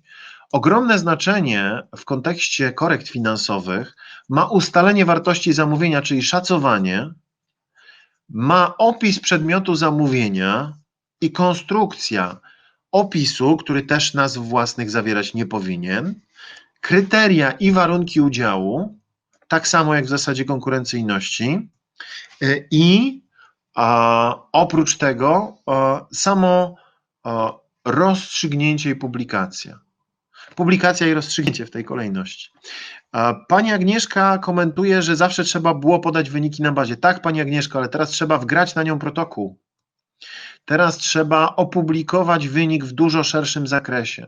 Do bazy trzeba wprowadzić wszystkie oferty, które zostały złożone, nawet jeśli nie wpłynęły przez bazę konkurencyjności, tylko na przykład papierowo trzeba je tam wklepać, a instrukcja do bazy nie mówi wprost, czy trzeba je skanować. Gdyby trzeba je było skanować, mamy trochę problem z ochroną danych osobowych.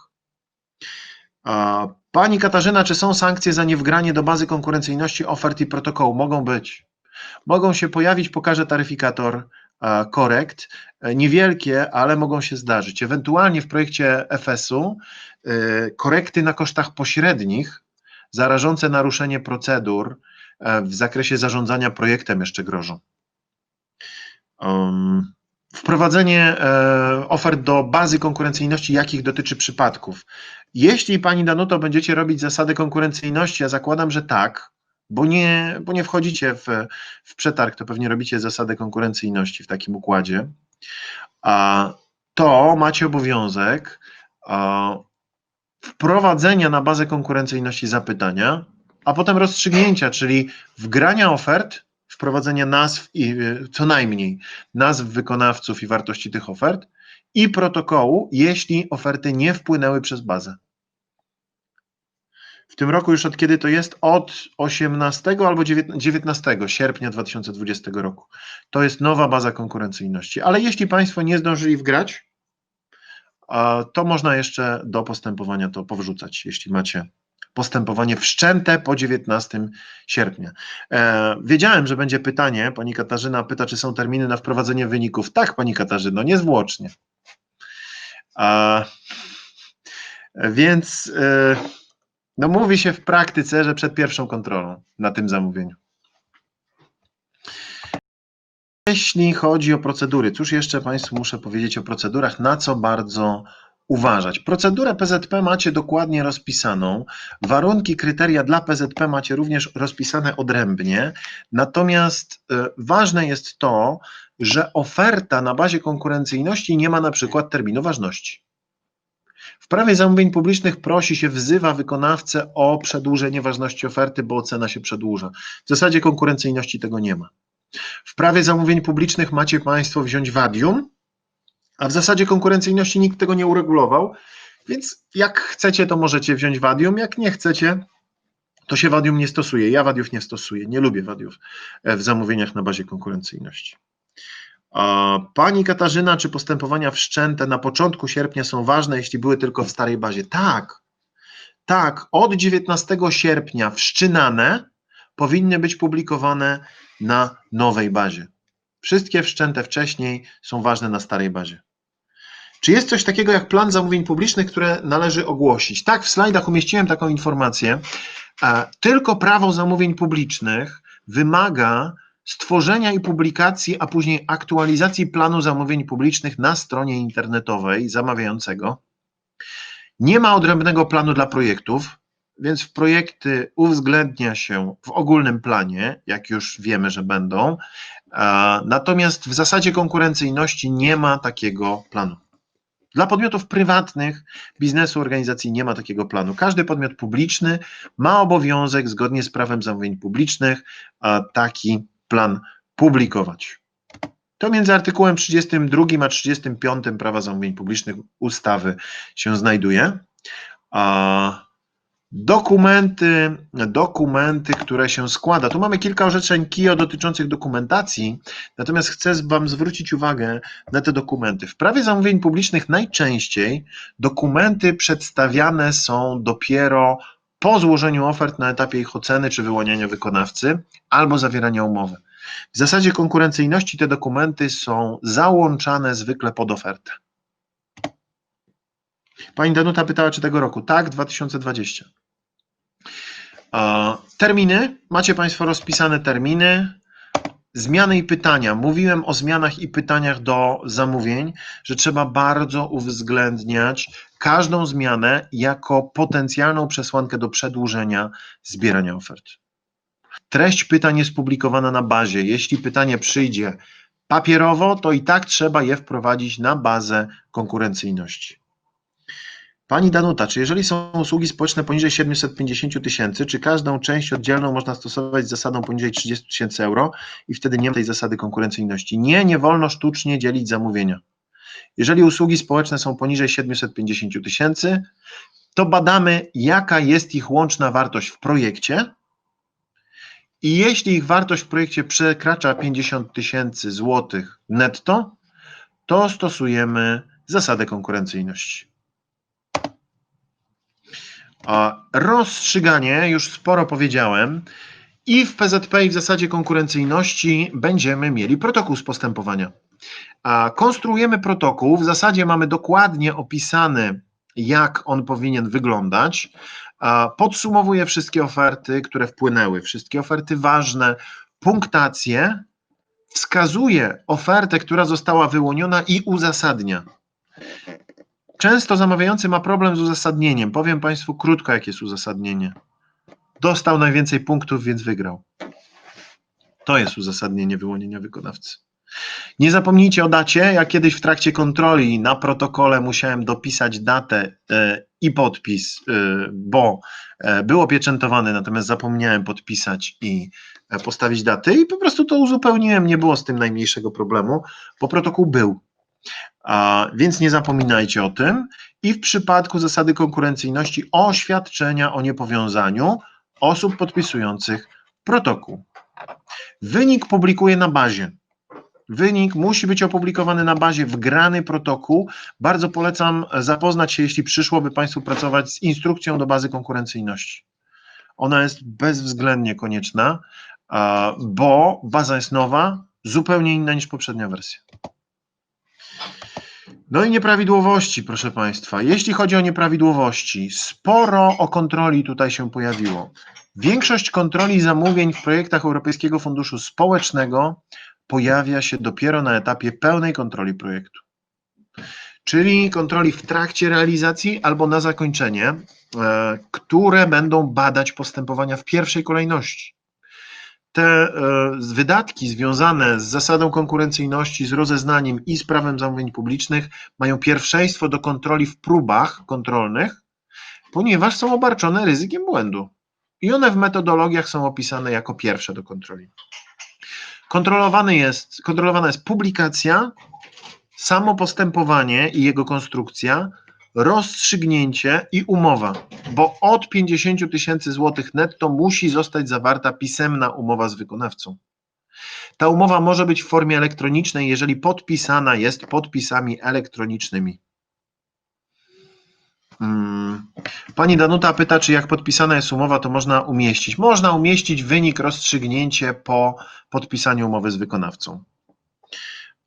Pan Miłosz pyta, czy do unieważnionego postępowania w przypadku braku ofert też należy zamieścić protokół na bazie. Instrukcja do bazy nie wskazuje tego, że należy zamieścić. Ja podpowiadam, że nie trzeba. Wystarczy zamieścić informację, że nie rozstrzygnięto. Zgodnie z instrukcją, jak Pan sobie przeklika instrukcję, to będzie tam wskazane, będą zrzuty ekranu nawet, gdzie to należy ustawić. No i taryfikator. Szanowni Państwo, wyszukując taryfikatora korekt, należy w Google po prostu wpisać taryfikator korekt. Pokazuję ekran. Mam nadzieję, że teraz nam zadziała lepiej.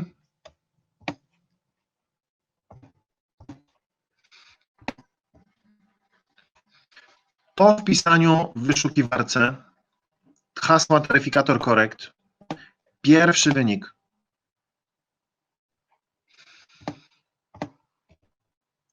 Rozporządzenie w sprawie warunków obniżenia wartości korekt finansowych.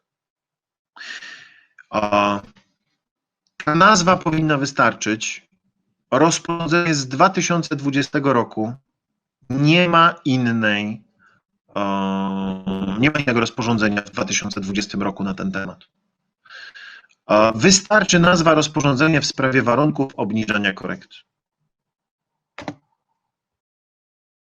W związku z tym bardzo proszę zwracać uwagę, ja Państwu powiem, za co te korekty są.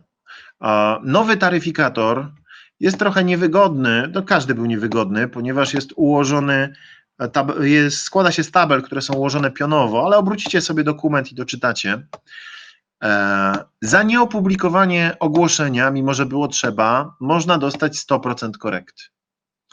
Za sztuczny podział zamówienia, który skutkuje nieopublikowaniem, będziemy mieli 100%. Za opublikowanie gdzie indziej niż na bazie konkurencyjności w przypadku bazy albo biuletynie zamówień publicznych, jeśli mówimy o zamówieniu publicznym, czyli tylko na stronie internetowej, jest korekta 25%, jeśli było to powszechnie dostępne, czyli jeśli dało się do tego dotrzeć. Za brak uzasadnienia niepodzielenia na części jest 5% korekty, czyli bardzo zachęcają do dzielenia na części.